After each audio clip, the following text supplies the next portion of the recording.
The Sunwolves left the best to last for their Tokyo faithful Saturday as they hammered the Reds 63-28 for their first Super Rugby win of the season. A faultless display of kicking from Hayden Parker, who finished the day with 36 points, and a hat-trick of tries from Hosea Saumaki saw the Japanese franchise record their first ever win over an Australian team and rack up the most points they have ever scored in a game.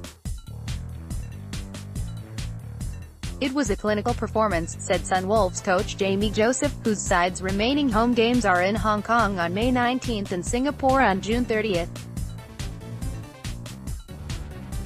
"We were in control, were very organized and composed, and the display of skill from Hayden Parker was world-class." Hosea Saumaki. Parker kicked 7 penalties and 5 conversions from his many attempts to go with a first-half try. But he also ran the show when the Sunwolves had the ball, and they had plenty of that thanks to the forwards. Kazuki Himeno and Grant Hadding were at the heart of the effort as the Sunwolves outplayed the Reds and ensured the visitors were unable to use the set piece to launch their dangerous backs. And when the Reds did attack, a much improved defensive effort saw them stopped in their tracks, with Ed Quirk completing 17 tackles, and Himeno and Michael Leach 16 apiece.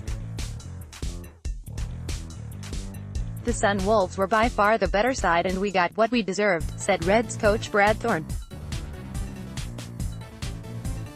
On a day that was expected to be a battle between Tongan Godzilla, Saumaki, and Tongan Thor, Taniela Tupou, it was Parker's super boot that proved the difference. 4 early penalties from the New Zealand-born fly-half, who recently signed for Kobe Kobelco Steelers in Japan's top league, ensured the Reds were never able to get going, despite 2 early tries from rolling mauls by Brandon Pangamosa and Ben Lucas. The game's fairly even opening 25 minutes was turned on its head by 2 superb scores from the Sunwolves. Hadding finished off a well-timed run from Craig Miller to score the Sunwolves' first try before the pace of Kenki Fukuoka, the power of Himeno and the sleight of hand of Michael Little put Parker away to give the hosts a 29-14 lead at the break. 2 minutes into the second half, Parker kicked the 6th penalty before Saumaki exploited the blindside to go over, giving himself a belated birthday present after turning 26 on May 10. And the Dado Bunk, the university graduate, was not done, adding 2 more in the final 3 minutes to ensure the crowd stayed long after the final whistle to honor their team.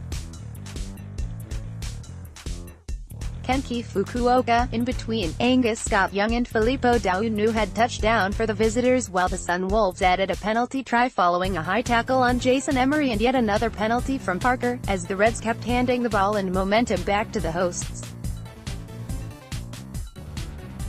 "The discipline was very poor and we just weren't there mentally," said Thorne.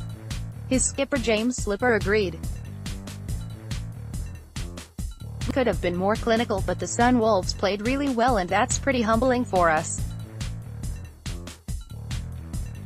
They got up in our face and put us under pressure. We got punished today, but from the first whistle, we really hurt ourselves. You've got to turn up and compete hard, and today we didn't do that." Grant Hadding. While the Reds, who now have 4 wins and 6 losses, take on the Hurricanes next week, the Sunwolves fly to Hong Kong to face the Cape Town-based Stormers, and they will be hoping for more of the same. "The team had a clear plan and vision and stuck to it," said Sunwolves captain Yutaka Nagale, who almost seemed lost for words immediately after the game when asked to comment on Parker's kicking display.